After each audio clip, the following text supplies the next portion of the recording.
got a ship, I'm Flameheart. I got it all, I'm Flameheart.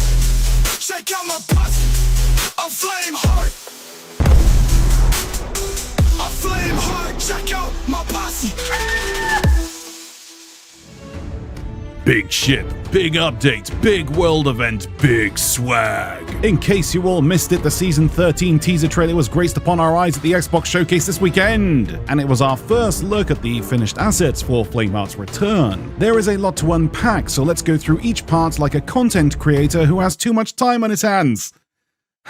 So we'll start off with this scene. Flameheart himself sat on a throne, holding an orb, looking like a boss. But where is this? Well, it's pretty obvious it's Reaper's hideout given the background, but no Servant of Flame can be seen. Taking this scene from a similar angle with how Reaper's hideout looks now, you can see that this entire skeleton finger buffet has been removed, the Reaper's mask too, and replaced with a stone structure to house Flameheart's throne, which, for those who don't know, is constructed from the remains of his original flagship, the Burning Blade, which at the moment is hanging from the ceiling at Reaper's hideout. Flameheart is holding an orb, which is obviously the Orb of Secrets, so this is the first time we've got to see the in-game version of this item, peering into it like an 8-ball asking if his server will have a Fort of Fortune. But this actually got me thinking, who remembers the teaser trailer for Update 2 and 3 for Sea of Thieves? It was a tease to both Cursed Sails and Forsaken Shores. Within it, this build rat tries to sell a mysterious orb to the Order of Souls. Up until now, we presume this to be a cursed cannonball,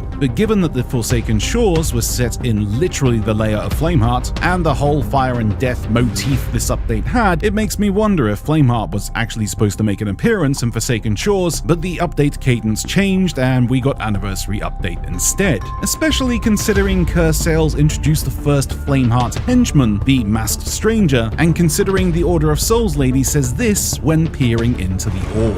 An ancient evil set loose upon the Sea of Thieves. So I think this orb and this orb are one and the same. Now let's look at the ship.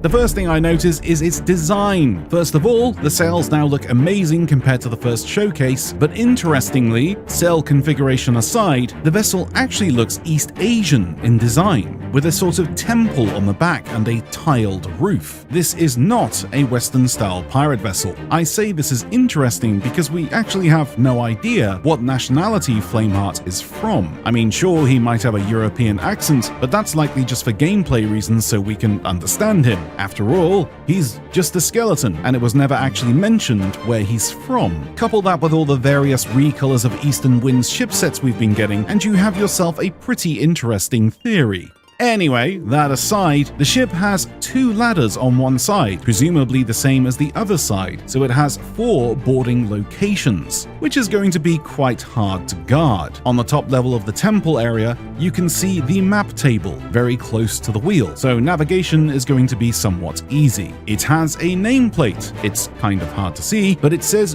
Burning Blade, and not the Burning Blade. So, top marks for that. The cabin at the back presumably has the statue also seen within the trailer, which I imagine, given the trailer's obvious suggestion, is where you pledge allegiance to the Burning Blade to take it for yourself. It also has 4 broadside cannons like a regular galleon and a rear swivel cannon. But of course, also a massive incendiary cannon on the front operated by a lever next to the wheel, which I imagine hurts a lot. The vessel compared to a regular galleon looks massive, and the most important thing is the ship's height, as seen here. This vessel towers over the other vessels, making shots onto the main deck of an opposing ship very easy, but also making deck shots at a close range very easy for the crew of the Burning Blade, and very hard for anyone opposing them.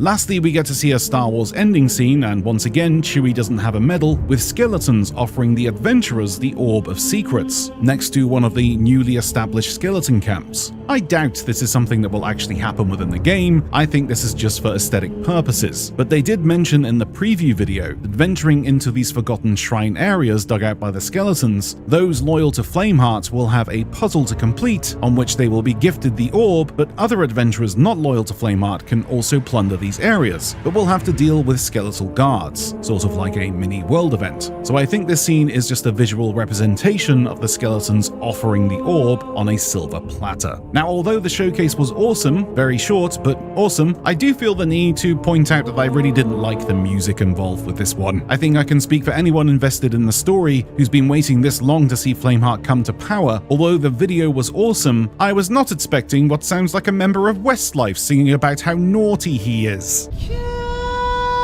Would have much preferred a much darker ambience to this reveal. Even death metal would have been better. Although Flameheart's swag when he came out the coffin was pretty epic. We also get a release date, July 25th. So once again, we'll be getting another 3-month season. It's awesome that updates are rolling out in a proper cadence again. So we haven't got long to wait for this one. And off subject, but it's also worth mentioning that it's Community Weekend this weekend, starting on the 15th. And Twitch drops, displayed here right now, are available. I will be streaming on the 22nd, so I'll hopefully see you there. Links to my Twitch page are down below. Follow to be notified for when I go live. Don't forget to like the video and drop a little sub bomb if you like, and I'll see you all very soon indeed.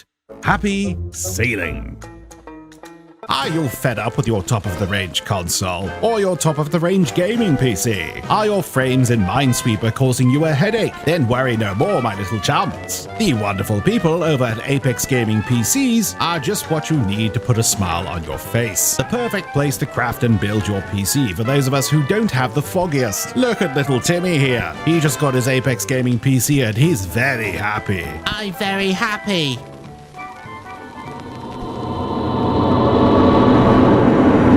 Use code Falcore at checkout and save yourself some cash. All links are down below. I killed DeMarco. I'm Flameheart, I got it shit. I'm Flameheart, I got it all. I'm Flameheart, check out my posse. I'm Flameheart, check out my posse.